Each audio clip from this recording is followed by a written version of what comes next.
In the Ashes is a very different thing. This is from Devere, the folks who make big games. This is a role-playing game in a book for a single person. On the back here, it's a tabletop action role-playing game. It lets you play in a book, and you're going to do combat in this book. You need this book and a pencil. So that brings me to, before I show you the book, this brings me to a really weird feature. So when I played this, I was like, I'm not marking this book. So I got a whole bunch of scratch paper and marked on scratch paper what's in this book. But as I got farther and farther, I felt like my scrap paper started looking like the ravings of a madman. But this book is so nice. I hate to write in it because I don't want to have to buy this book again to do it. That feels a little wasteful. So I wish there was a way around that. Or like, because a lot of these game books that I read, you keep your stuff on another sheet of paper. In this one, you're actually writing in the book. I'm going to show you a bit of what's inside here, and we'll be right back. I'm going to do my best to not spoil too much of this book for you. But In the Ashes here, which is a book with many pages, it's 241. In fact, the last few pages of this book give you a summary of the rules. But what the book does is it gives you a tutorial. It starts with a prologue, and sometimes it will come to a certain thing here. So, for example, there's some people here. You can move around and talk to these different people, and it will tell you what they, if you listen to someone, you might mark something. If I listen to this person, I go to page 26, and I mark something on that page that might come into play later on. But what's going to happen is eventually you're going to get into fights. And when you get into fights here, this is a beginning tutorial fight. You're going to be moving on this map, the enemy here, which is some mushroom that you're going to fight. But you're going to be picking, there's like a set of cards. And this is a beginning one, so there's only a 2x2 grid. But eventually you'll have a 3x3 grid. And whenever this happens, you are going to be picking something from these different columns. And you're trying to kind of find a puzzle to pick the right thing that you're going to do from each column. And then the enemy will do something. Then you pick again different things. The enemy will do something, and so on. You're keeping track of their hit points, keeping track of your hit points. You can be defeated and lose. But that is, again, kind of the vast majority of this book, going through these different combats. You'll get different items that will help you. And you can see as time goes by, you're going to have much bigger charts to go through. But again, you're picking something from the different columns for the combat.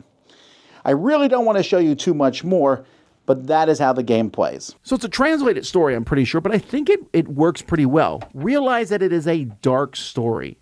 At the very beginning of it, the very first paragraphs, you are a child watching another child being burned at the stake. That's a pretty dark start to this. As it goes through, though, it's just it goes back and forth, and you're going to be flipping back and forth through the book, and running different characters maybe, and it's not as, there's a lot of story, there's a lot of content here in this box, but it's mostly about those missions. So I want to talk about a couple things. First of all, I think the art and the way the book's laid out is incredible. Devere always does a very good job. I like that a lot. Combat is super, super puzzly.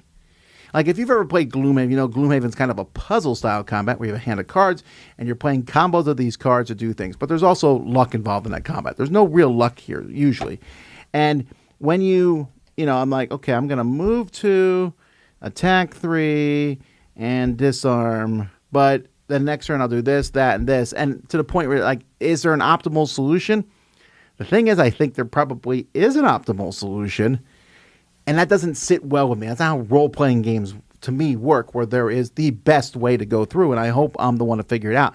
I don't want to sit and look at these pages for 20 minutes to go, and that's the combo that I'm going to do. I didn't mind the story. I thought the story was fine. The combats I found to be, like I said, more like solving a puzzle than anything else. There was also some other things in here. I think at the very beginning, yes, they're like, hey, here's a phrase. If you ever find this phrase, then do this. And I'm like, I got so excited about that. I still haven't found that phrase. Maybe I missed it. Maybe something. I also thought the game gets, pretty hard as it goes through, which again is not necessarily a problem.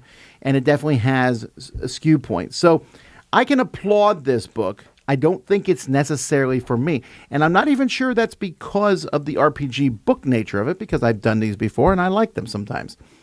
But I think because this one was just so puzzly. See, I've seen the other extent. I just recently played one where everything felt random. I was like rolling dice and I died. I'm like, well, maybe next time I'll roll better.